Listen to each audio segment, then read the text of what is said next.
Savin Singh, welcome you all in my geography lecture series. आज हम प्रतिचक्रवात के विभिन्न पक्षों पर चर्चा करेंगे. Today I'll discuss different aspects of anticyclones. प्रतिचक्रवात चक्रवातों के विपरीत वायुमंडलीय तंत्र होते हैं जिनके केंद्र में उच्च वायुदाब होता है और बाहर की तरफ निम्न वायुदाब होता है. There is high pressure in the center and low pressure outwards, and therefore winds blow from center outward. परिणाम स्वरूप हवाएं जो है वो केंद्र से बाहर की तरफ चलती हैं. उत्तरी गोलार्ध में प्रतिचक्रवातों में वायु के संचरण की दिशा घड़ी के सुइयों के अनुकूल होती है, जबकि दक्षिणी गोलार्ध में विपरीत होती है. The direction of wind circulation is clockwise in the northern hemisphere and anti-clockwise in the southern hemisphere because of Coriolis force.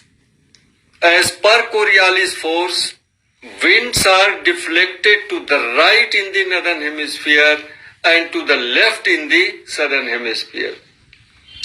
प्रतिचक्रवातों में उत्तरी गोलार्ध में क्लॉकवाइज जो वायु की दिशा होती है वह कोरियालिस फोर्स के कारण होता है, क्योंकि कोरियालिस बल के अनुसार उत्तरी गोलार्ध में हवाएं अपनी दाहिनी ओर और दक्षिणी गोलार्ध में अपनी बाईं ओर मुड़ जाती हैं. प्रतिचक्रवातों का आकार जो होता है वो वृत्ताकार, अर्धवृत्ताकार या वी आकार का होता है. वी आकार का होता है. The shape of anticyclone is mostly circular, but sometimes they may be semicircular or V-shaped. लेकिन प्रतिचक्रवातों का जो क्षेत्रीय विस्तार होता है वो शीतोष्णकटिबंधीय चक्रवातों से बहुत अधिक होता है और प्रतिचक्रवातों की व्यास जो है वह तकरीबन 900 किलोमीटर तक होती है, जो शीतोष्णकटिबंधीय चक्रवातों की व्यास से 75% अधिक होती है.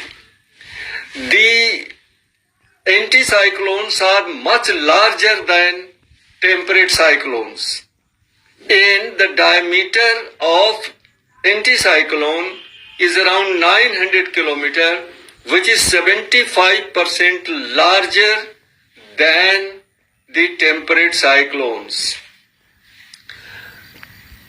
प्रतिचक्रवातों के में हवाओं का पूर्ण तरह से संचरण का, वायु के संचरण का पूर्ण विकास नहीं होता है. There is no complete development of wind flow in the anticyclones. और ये हवाएं बड़े मंद गति से प्रवाहित होती है. Very slow speed of wind in the anticyclones. और जहां तक आगे बढ़ने का सवाल है, as regards the movement of anticyclones, they are very sluggish and sometimes they become stationary at the places for days together or sometimes weeks together. प्रतिचक्रवातों के आगे बढ़ने की गति बहुत मंद होती है. कब ज्यादातर ये स्थायी हो जाते हैं और कभी कभी तो किसी क्षेत्र पर कई दिन तक या कई हफ्ते तक ये टिके रहते हैं. सामान्य तौर पर इनके आगे बढ़ने की गति 40 से 50 किलोमीटर प्रति घंटा होती है. On an average the speed of movement of anticyclone is 40 to 50 kilometres per hour. Anticyclone के केंद्र में उच्च वायुदाब और बाहर की तरफ निम्न वायुदाब होता है.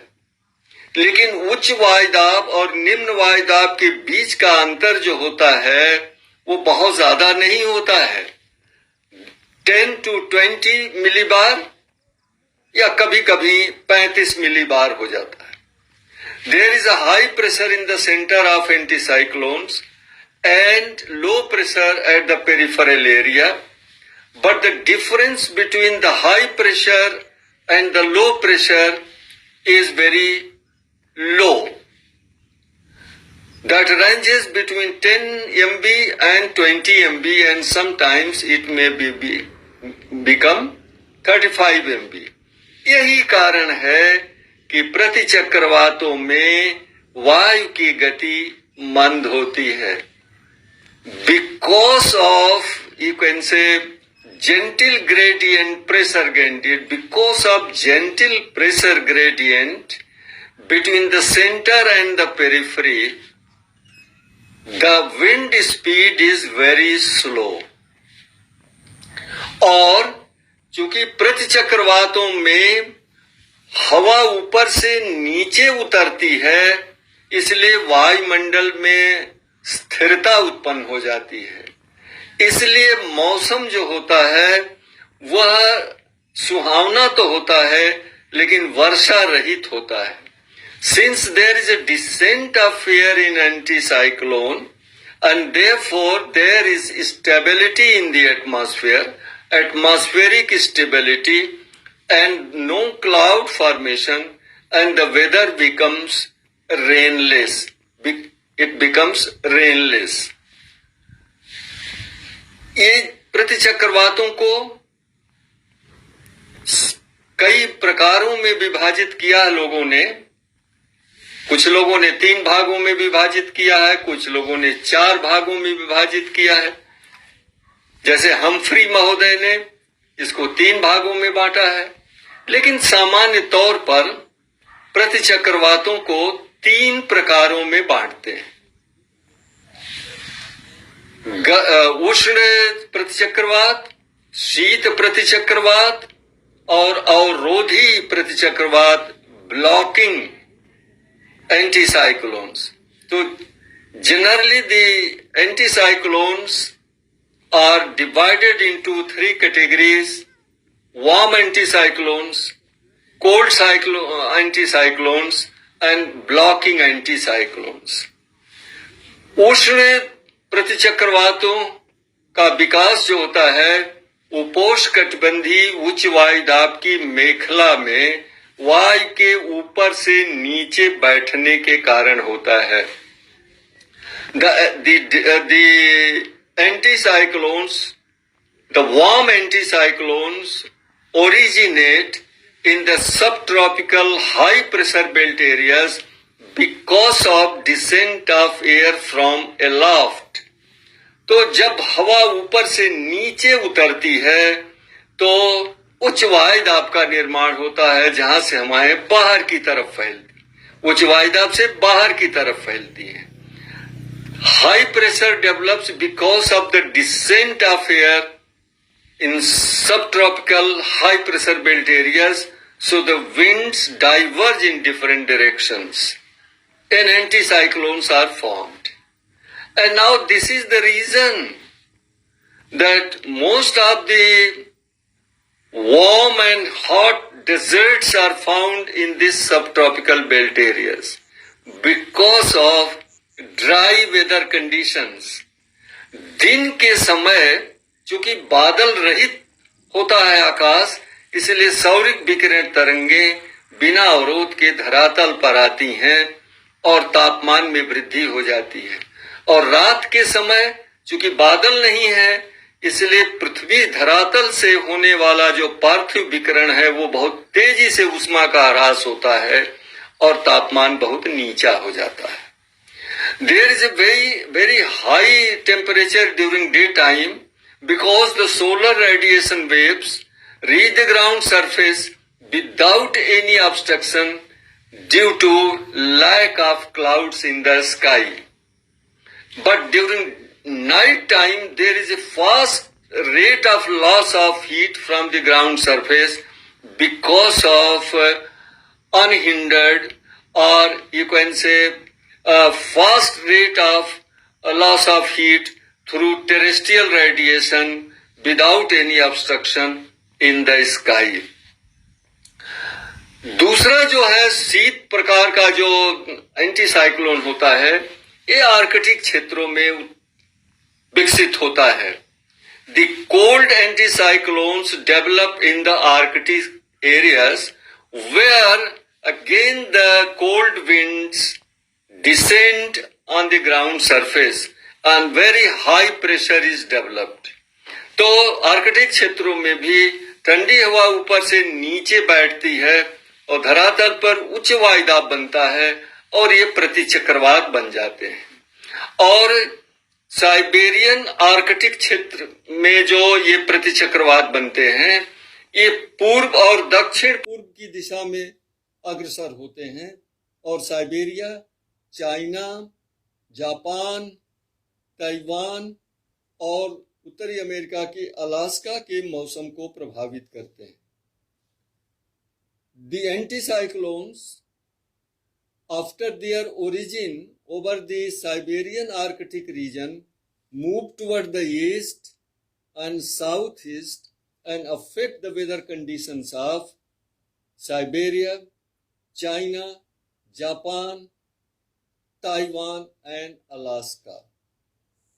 और कनाडा के आर्कटिक क्षेत्र में उत्पन्न होने वाले एंटीसाइक्लोन पूर्व और दक्षिण पूर्व दिशा की तरफ चलते हैं और पूर्वी कनाडा और पूर्वी संयुक्त राज्य अमेरिका के मौसम को प्रभावित करते हैं. And the anticyclones originating over Canadian Arctic region move toward the east and south east and affect the weather conditions of eastern Canada and eastern United States of America. इस तरह से प्रतिचक्रवात जो होते हैं शुष्क मौसम के प्रतीक होते हैं, क्योंकि इसमें वायु का ऊपर से नीचे अवतलन होता है. Anticyclones are indicator of dry weather because of descent of air from above and consequent stability in the atmosphere. तो वायुमंडल में स्थिरता उत्पन्न होती है. दूसरा इसका जो मौसम संबंधी प्रभाव होता है वो इसके कारण कोहरा भी पड़ता है. शहरी क्षेत्रों पर कुहासा मिस्ट होता है और कोहरा भी पड़ता है. There is a fog, mist and pollution domes over the urban areas because of anticyclonic conditions. क्यों ऐसा होता है? क्योंकि वायु जो है ऊपर से नीचे बैठती है, नीचे से ऊपर नहीं जाती है. इसलिए जो भी प्रदूषक होते हैं, पोल्यूटेंट्स होते हैं, वो ऊपर नहीं जा पाते हैं. वो टिके रहते हैं, जमे रहते हैं वायुमंडल के निचले भाग में. इसलिए नगरीय क्षेत्रों में कुहासा, मिस्ट और प्रदूषण गुंबद बन जाता है. Since the winds do not rise and therefore the pollutants are not carried upward, they remain in the lowest part of the atmosphere and therefore they form mist, fog and pollution domes over the urban areas. इस तरह से कुल मिलाकर के प्रतिचक्रवात मानव समाज के लिए, मानव समुदाय के लिए उपयोगी नहीं होते हैं.